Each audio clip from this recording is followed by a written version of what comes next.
عليتك البداية وينك صوتك كان بدفيني هلا بردي قاتلني دورت علي بكل شارع بكل حلم بكل زاوية بس صورتك رجعت معي ودموعي صارت رواية فقت الصبح ملايكتي البداية وينك صوتك كان بدفيني هلا بردي قاتلني دورت علي بكل شارع bikul حلم bikul zaviye ve sortuk katmayı udmuğa sarı rivaya. Gözlerim dolu yine geceler bana düşman her köşe sen kokuyor kaçan bile boş zaman sigaram yanar içimde dumanında hatıran sensizliğe alış dediler ben alışamadım lan kalbim enkaz altında kimse duymuyor sesimi gülüşün yarım kaldı tamamlamıyor gecemi bir umut diyordum ya belki dönersin geri ama yokluğun kazındı artık benim kaderime.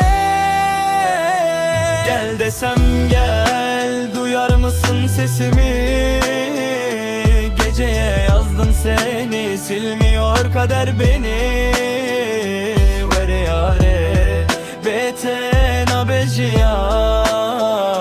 sensiz geçen her gün bana zindan Dileğimi şikesti, tu qy begotin Hestër dibare, lishe ve berona hi Roj di qeve kave, ez li pejteme Tu ne hati, ez jivinda bum din afşere Sarılel yes'alni leş badak natır Diyorum kalbime susu artık yoktur Ama bir ses içimde hala diyor Gelir bu umut var ya insanı yavaş öldürür Gel artık ya da tamamen git Ortası yok bunun ya aşk ya bit Ben seni değil kendimi kaybettim Ve bu şehirde sensiz tükettim Gel artık